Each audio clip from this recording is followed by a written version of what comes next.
Hey, what's going on? Ryan here with Intersection Records, and today we're talking about a concert review. I went to see James Taylor last night for the first time.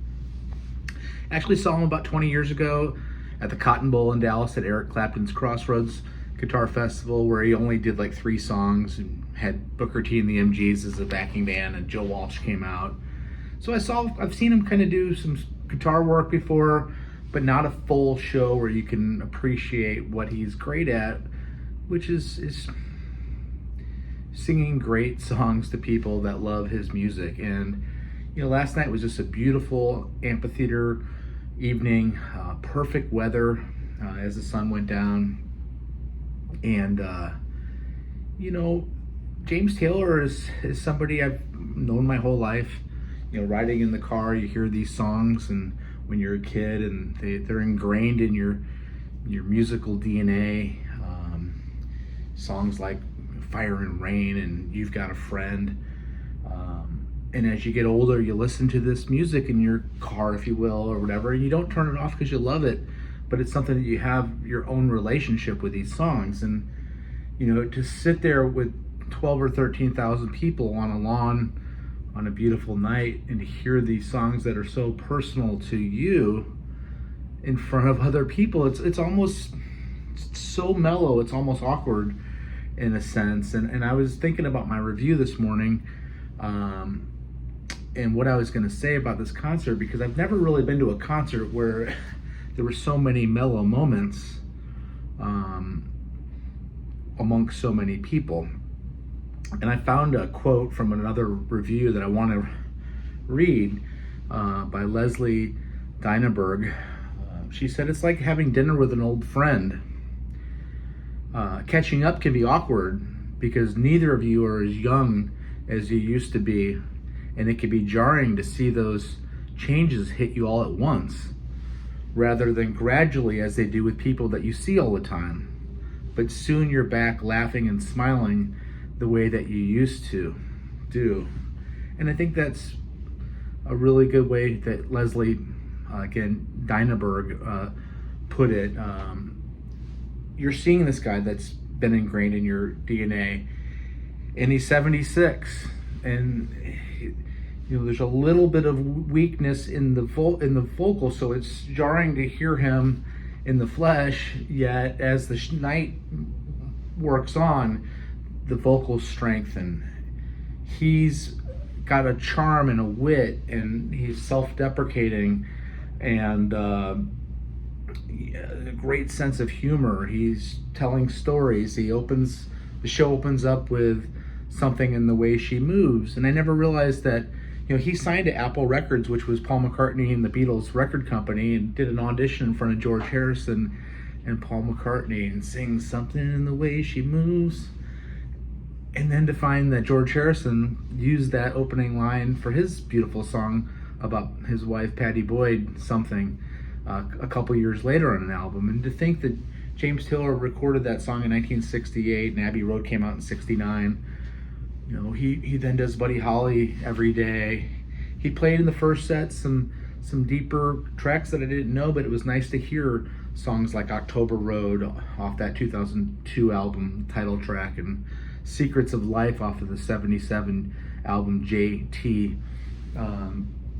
He has a band that is made up of some of the greatest musicians on earth, and that's not hyperbole when you're talking about Steve Gadd on drums.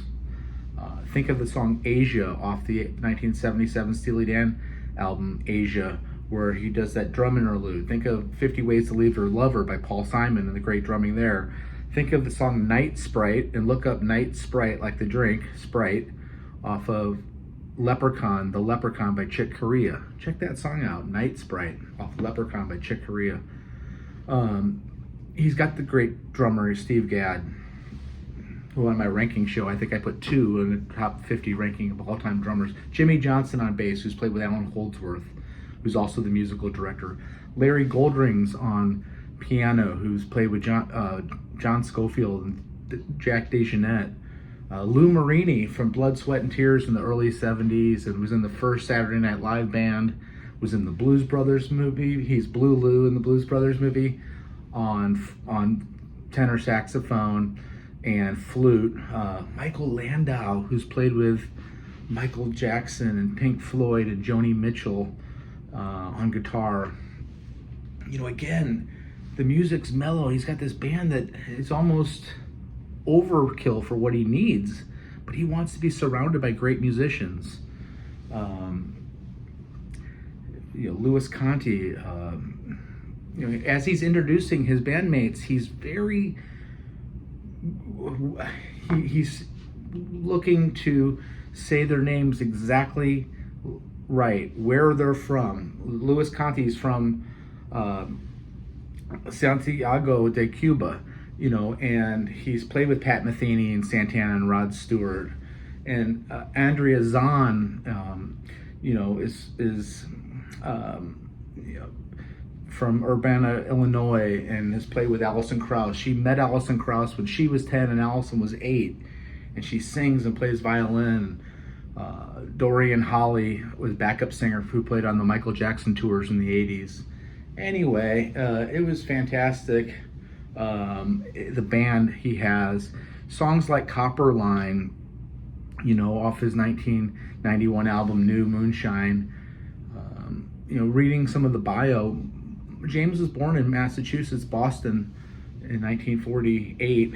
But when he was 5 years old, his father, who was a physician, took a job at the School of Medicine at University of North Carolina, Chapel Hill, and he spent his childhood growing up in the rolling hills of Piedmont area, North Carolina, where songs about copper mining, Copper Line, and Carolina in My Mind, beautiful songs performed very well as his voice is getting richer and richer as the evening goes on and the sun goes down. You know, took a set break, and then came back with, again, Carolina in My Mind off the debut album, Mexico off of Gorilla from 1975. Steamroller Blues was fun, where his band was able to stretch out a little bit. He then talked about his relationship a little bit with Carole King and the Carole King Jerry Goffin song Up on the Roof that the Drifters made famous. He did a great version of that, and of course Carole King's beautiful song You Got a Friend, and you're sitting there listening to James Taylor sing that song, and it's touching. It's you can hear every breath, because everybody in this 10 to 12, 15,000, I don't know how many people were there, but it was a nice crowd, and they're waiting on every word.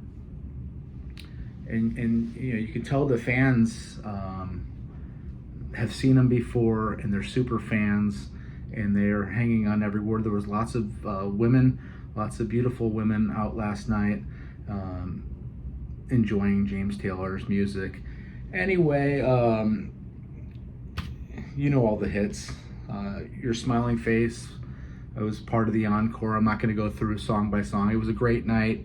I'm glad that I saw this legend, you know, and understand how laid back and mellow it is, and how that can work amongst people in a huge venue. His phrasing, and again, the way that he handles himself and talks to the crowd, you immediately get it. You get his personality, and that he realizes that he's aging, and there's a humanity to the performance, and it's not lost on him that he's lucky to be still doing this at 76 years old, and doing it with his friends, and doing it with the best musicians on earth. And Kate Markowitz, you know, on backing vocals. You know, it was just a great night of music. Anyway, check out my channel. We do shows every single day. Subscribe if you like this content. Peace out. See you. Have a good weekend.